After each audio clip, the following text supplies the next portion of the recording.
Well, I am sure that's completely unnecessary to talk about the COVID pandemic, a type of event that will be in the headlines for the next century. And it's needless to say as well that it has its impact in the Canadian immigration process. And many of these impacts will last for a while. Many actually, I believe that they will remain part of the new normal. But here, I will really be focused on the immigration side of the story, and I will explore the impacts in four major areas: immigration process, job market, education, and social. And all of that under the immigration perspective. And by the time that I'm making this class, it is still not clear when the overall situation will be considered normal again.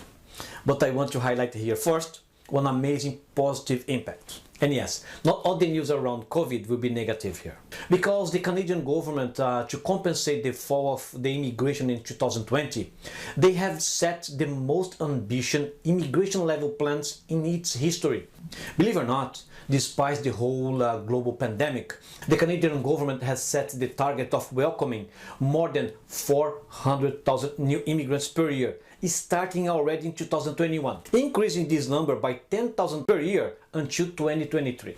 And in what is named Immigration Levels Plan, Canada is targeting the highest level of immigration in its history. In the current plan, the target number of new permanent residents are, in 2021, 401,000 immigrants, 2022, 411,000 immigrants, and by 2023, 421,000 immigrants. And the last time that Canada received this level of immigration was back in 1913. And these plans are aiming that 6% of these immigrants will be selected under the Economic Class Program, including the Express Entry and the Provincial Nominee Program. So, if you are seriously considering to become a Canadian permanent resident, despite this whole pandemic, now is a very good moment for you to start to organize your journey. So what is the current situation with all the applications? Let's have a look in three different situations here. The first scenario is if you haven't applied yet. First, and very important, new applications are still accepted, but the Canadian government cannot guarantee or estimate any processing time. And because of these delays, there is a higher priority to some types of applications. And they are, first, Canadians or permanent residents returning to Canada. Second, vulnerable groups. And third, work permits for people who perform or support essential services. And despite all the issues caused by the pandemic, it is still expected that the applications will include all the required documentation. And if, for any reason, you still do not have all the documentations due to the COVID situation, it is possible to send a letter explaining the reason with some sort of proof, and when you receive it or when it's available, you can send it ASAP. And in the case of the language tests or any sort of educational credential, it will be accepted an electronic version. If you are an Express Entry applicant, you have now 90 days to process your application after you receive your invitation letter to apply for residency. The second scenario is if you have already applied for permanent residence. In this case, the government continues to process all the applications. But similarly to the new applicants, the Canadian government cannot guarantee or estimate any processing time, and they are giving priority to some types of applications as well. And they are the same one for the new applicants, which are, first, Canadians or permanent residents returning to Canada. Second, vulnerable groups. And third, work permits for people who perform or support essential services. And if you are facing any issues to get any of the documentation, such as police certificates, biometrics, passports or medical exams, there are some positive news. First, your application will not be cancelled. Second, you will have additional 90 days in your deadline, and this process will be automatically repeated until you are able to get hold of the documents. And last, in the same way for the new applicants, for the language tests or any sort of educational credential, it will be accepted an electronic version. And the third situation is when you are already approved for your permanent residence application. And in this case, there are some bad news. First, if you live outside of Canada, you are still not able to move to Canada to start your new life.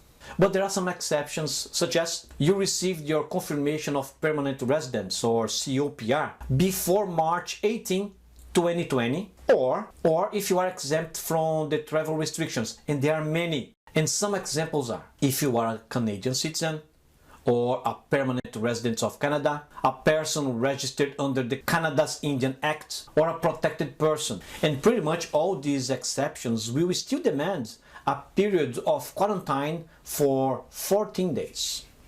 In addition, even if you qualify to enter, you must also be coming to Canada to settle permanently. You cannot come to Canada and depart to go live in another country, even if it's temporary. And you need to show that you are able to quarantine for 14 days.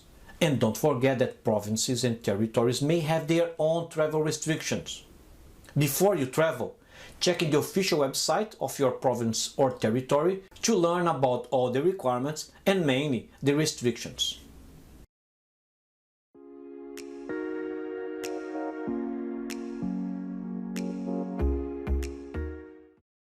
Another sector that was and still is heavily impacted by the COVID pandemic and is quite crucial for a new expat is the job market.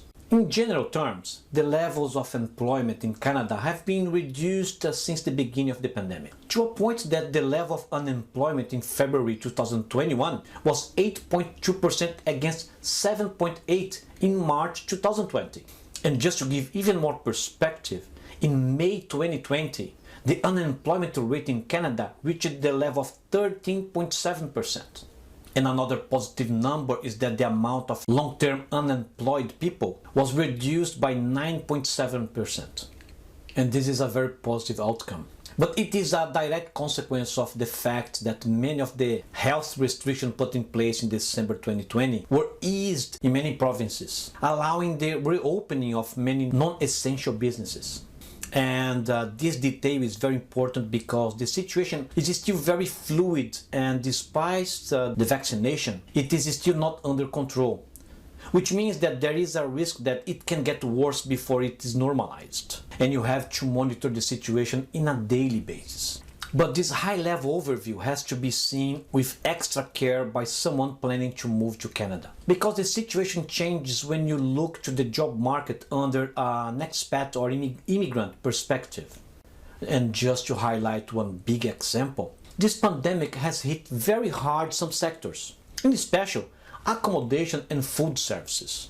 And these sectors employ a large number of immigrants.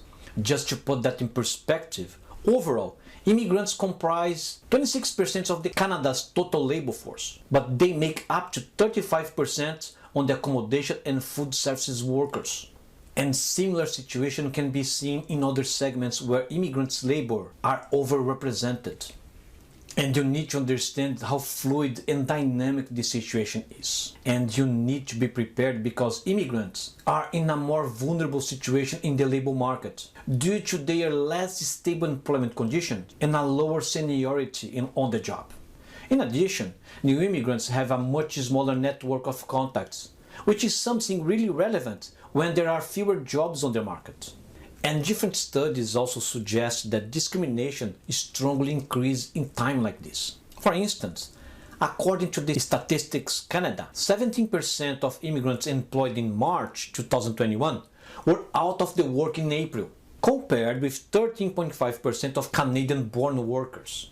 This constant monitoring is very important because you have to prepare yourself to land in a volatile job market. And I urge you to start as soon as you can to mitigate the situation. Two of the main issues new immigrants face on the job market is the lack of a social and professional network and the lower level of recognition of their qualifications and skills by the local employers.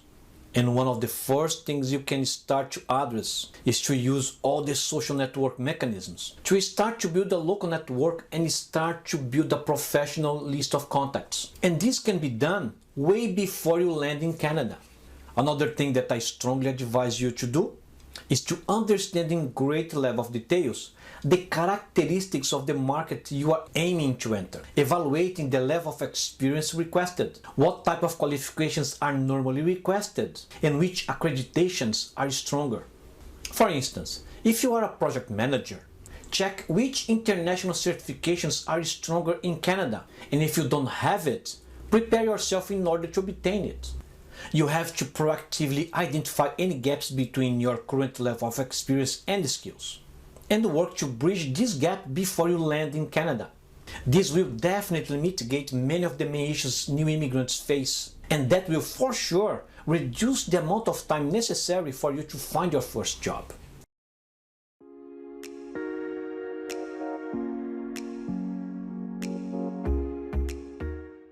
And if you are traveling with your family, another point that you cannot disregard is the COVID impact with the education. Do not forget that the wellness of your children and spouse has a crucial role in the success of your new life abroad. If they're not happy or struggling to adjust and adapt, that can become a burden that will increase significantly the risk that you will fail or you will struggle much more until you and your family are fully adapted. The school closures and the distance learning measures that were put in place to slow the spread of the COVID-19 put children of immigrants at a disadvantage in several ways. Parents that are new in the country normally have fewer resources than the native-born parents, supporting their children with their homework. And to make the situation even more critical, in average, 40% of the immigrants' children do not speak the host country language at home. And during the first year of arrival, parents are still sorting out the basic infrastructure, including a definitive place to live, access to computers, and even a decent internet connection. And despite all the efforts done so far, schools and teachers are still learning and adapting themselves to the online learning world, which means that the need of support from parents is still big. And immigrant parents are in a vulnerable position since they may have a lower understanding of the education system and may not be as proficient in English or French in the beginning.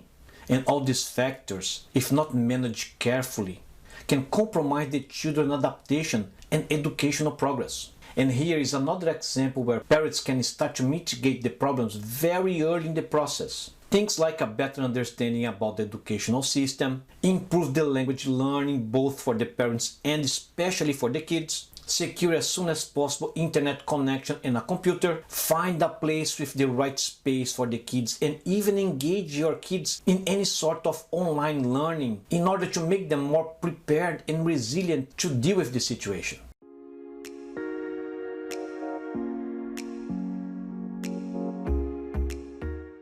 Socialization is one of the crucial facts in the immigrant's success when starting a new life. The COVID pandemic has hit hard socially speaking. The lockdowns, curfews, home office, and social distancing made the initial socialization almost impossible. And that is something that affects the whole family. And this initial socialization normally plays a big and strong role in the adaptation of the new country. In addition, the need to set up a new life, finding a house, school, registering in a doctor, learning the new language, normally make the new immigrants more exposed for contamination, much more than those that are already established.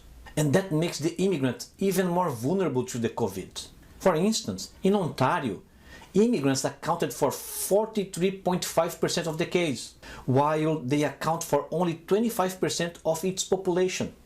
To help to mitigate this issue, the Canadian government has increased the support for immigration during the pandemic, which will make less hard to overcome some of the initial limitations. In your case, prepare you and your family and set the expectations in the right level. This will help you a lot to manage everything you will need to do. Speak with the local province government and check which level of support is available for you and what are the things that you will be able to do online. But the expectation is that all these limitations are close to an end, and soon you will be able to resume or initiate a normal life in Canada.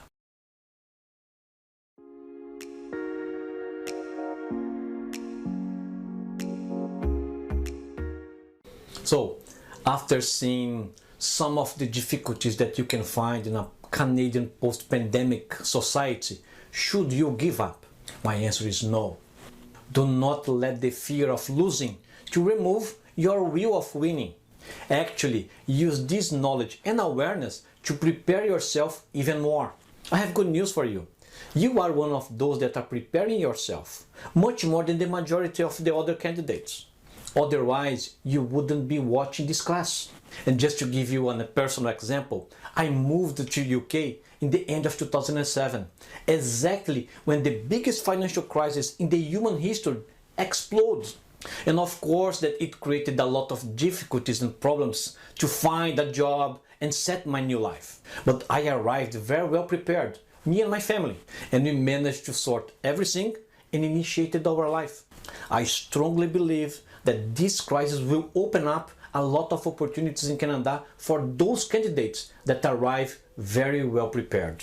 So, are you ready to move on? So let's continue the course.